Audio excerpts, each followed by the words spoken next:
Is Hawaii still worth visiting in 2026? Like most questions about Hawaii, the honest answer is, well, it depends. It depends on how you're traveling, who you're traveling with, and how much planning you're willing to do before your trip. Now, Hawaii hasn't lost its magic, but a lot has changed. So today, we're breaking down what's different, who Hawaii still works great for, and how to avoid the budget and planning shock that's catching a lot of people off guard.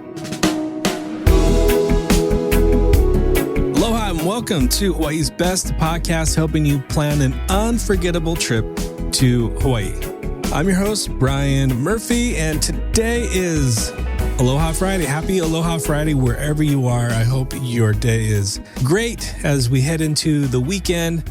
Today we're going to be talking all about the big question, is Hawaii still worth it in 2026? Now, I just got back from a trip with my family just last week, and overall it was a good trip. There was a lot of rain in the forecast, and when we got there was quite a bit of rain. We stayed on Oahu. We were out in Ko'olina on the west side. And the rain had forecast in it for the whole week prior to checking. And when we were there, it rained Sunday and Monday. And then the rest of the week, it was nice where we're at. We were at the resort most of the time, honestly, because we all got the flu. So there's 7 of us in the last couple of weeks. 5 out of the 7 of us all got the flu, including myself. Coming in on Sunday, landing, man, I felt like my ears were going to explode. And then I just got slammed with the fever, blah, blah, blah. So it wasn't a fun first couple days to the trip, but it ended pretty well. And Hawaii was beautiful. It was still an incredible trip. So I hope by the end of this episode, it's my goal at least, that you'll be able to know if you're planning a trip to Hawaii, you'll know how to fix it. So you have clear expectations, I think fewer surprises, and a much better chance of enjoying Hawaii the way it's meant to be experienced. Let's start with the biggest shift, I think, and that is why Hawaii is no longer a wing it trip. You can't just play it by ear. If you've been to Hawaii before, especially I'd say in the last 5 to 10 years or so, this is where things start to feel a bit different. For a long time, Hawaii was the kind of place where you could just book a flight, grab a hotel, and figure out the rest when you land. Honestly, that's a lot in how we still travel, but we're having to be a lot more intentional in reservations and booking. I'll talk about that in a moment. But that version of Hawaii and just kind of that wing it vibe is mostly gone, especially if you have a long to-do list, a lot of things you want to get done. And maybe you're not even thinking about booking a beach parking spot 3 weeks in advance. Well, that is a new reality in some places. Some popular beaches have parking reservations. For example, in Kihei on Maui, you can go to parkmaui.com for more info on that. I'm not going to get all into that right now. There's also more state parks requiring advance entry, and some experiences sell out weeks in advance, leaving you just kind of stuck if you're hoping to do Hanauma Bay, for example. So this is kind of, I guess, what I call the homework era of vacation planning for Hawaii. The thing is, the frustration isn't from bad trips. It's from bad or unclear expectations. Travelers show up expecting kind of that old version of Hawaii where you just wing it. And when things feel harder or more expensive, they assume something's wrong. And what's happening here is that people are trying to travel the old way in a new system in Hawaii. We started seeing this new system kind of roll out post-COVID era.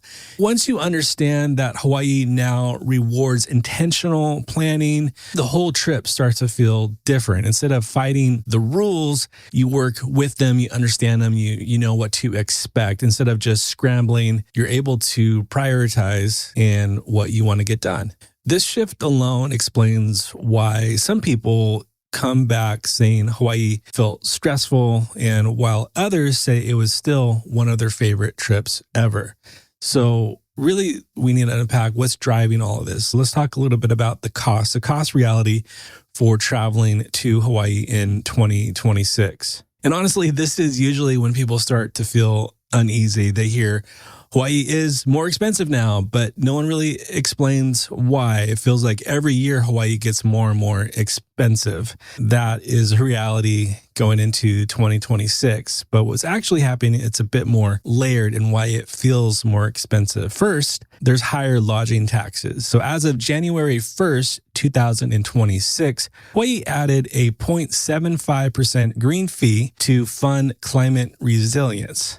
So that green fee is now on top of the base transit accommodations tax, now 11%. Plus, you got county surcharges, which are 0 to 3%, and the general excise tax of 4 to 4.5%. So when you add all that up, I'll go ahead and do the math for you. You're looking at 15 to 18.5% in taxes before resort fees. Let me give you an example, kind of a real number. On a $5,000 hotel stay, you're now paying roughly around $825 in taxes. And a few years ago, that same stay cost about $750 to $775 or so in taxes. Now, second is probably the quiet one that don't really hear much about, but you definitely feel it, and that's shipping cost. Hawaii relies almost entirely on shipping, and Young Brothers, the company, that's the primary inter-island shipper, and they implemented a 25.75% rate hike.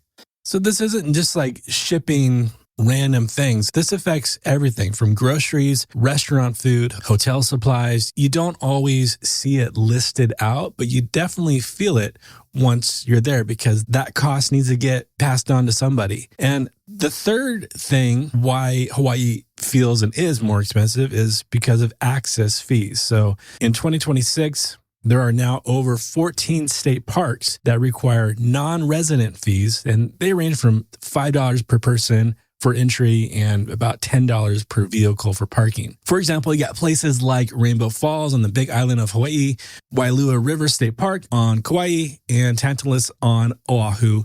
They all added fees recently. Now, none of these individually alone are outrageous, but when you stack them day after day and together, they throw off a budget that was more than likely probably already pretty tight. You know, you've saved for a while for this trip, and the budget is what the budget is. And then you start adding all these kind of little paper cuts. It can lead to a lot more stress, or just, well, you're going to need to decide like, okay, we can do this, but we can't do that type of things, or find more free options. This is why I've heard a lot of people, and some people have told me, we didn't do anything crazy. Like, we didn't do a ton of things. We didn't do all the crazy excursions, but the trip still costs way more than we planned for or expected. Most of the time, people, they didn't overspend really. They just plan with numbers that really no longer match reality of what it costs to travel to Hawaii. And really, here's the important part. Higher costs don't automatically mean a worse trip.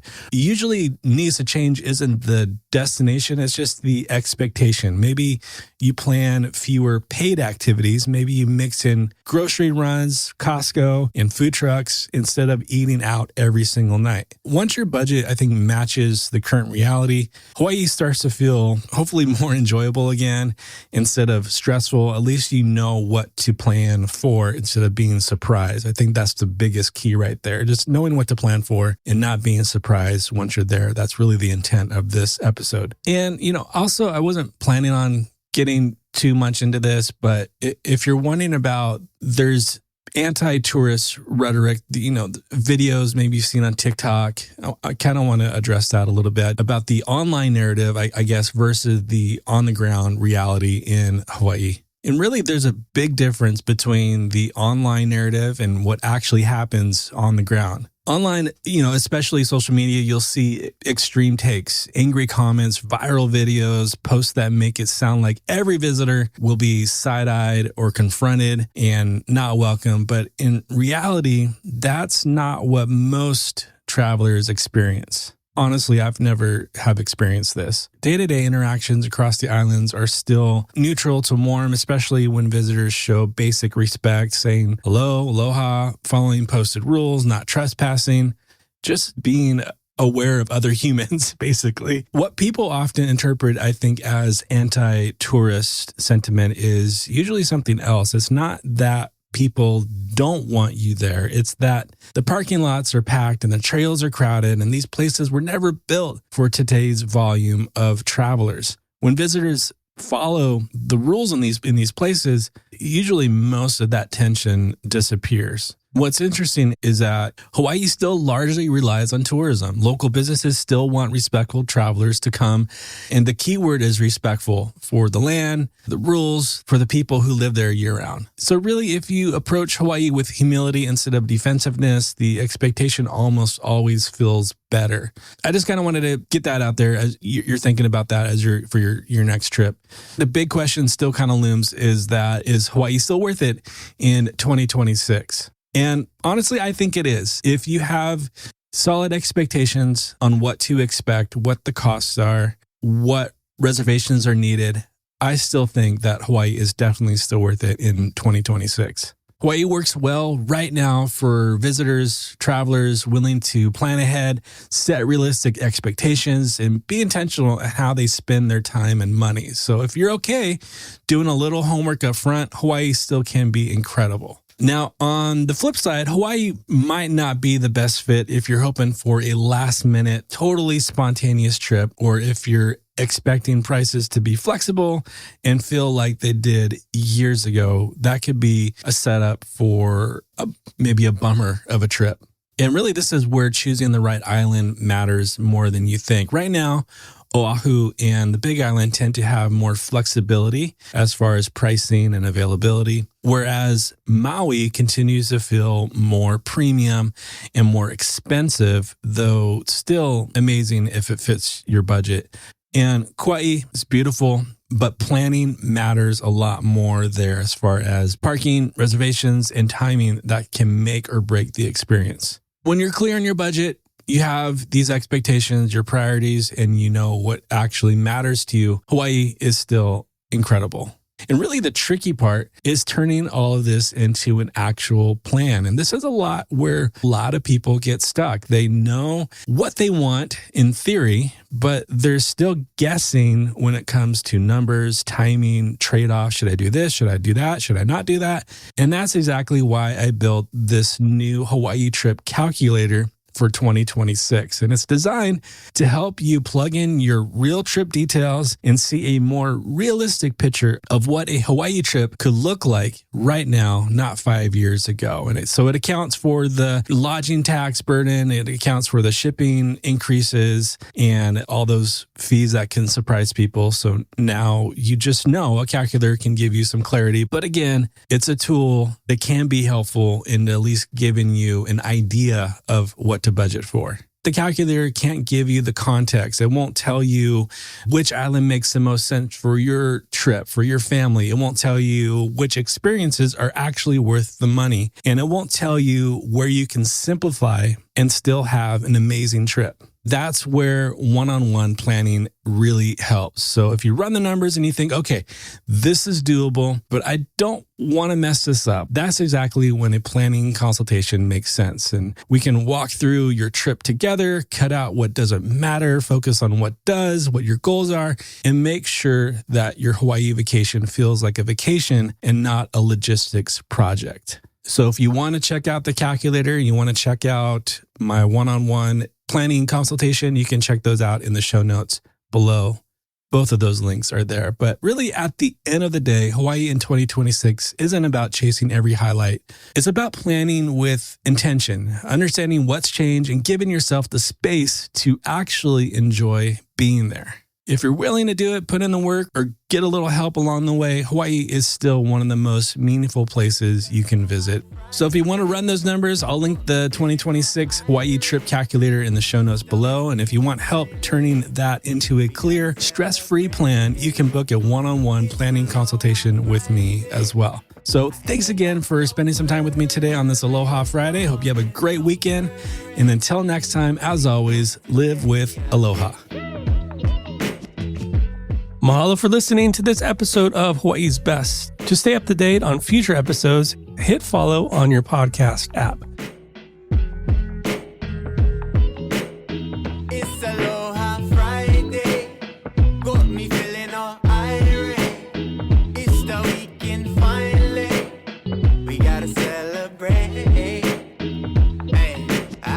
wicked.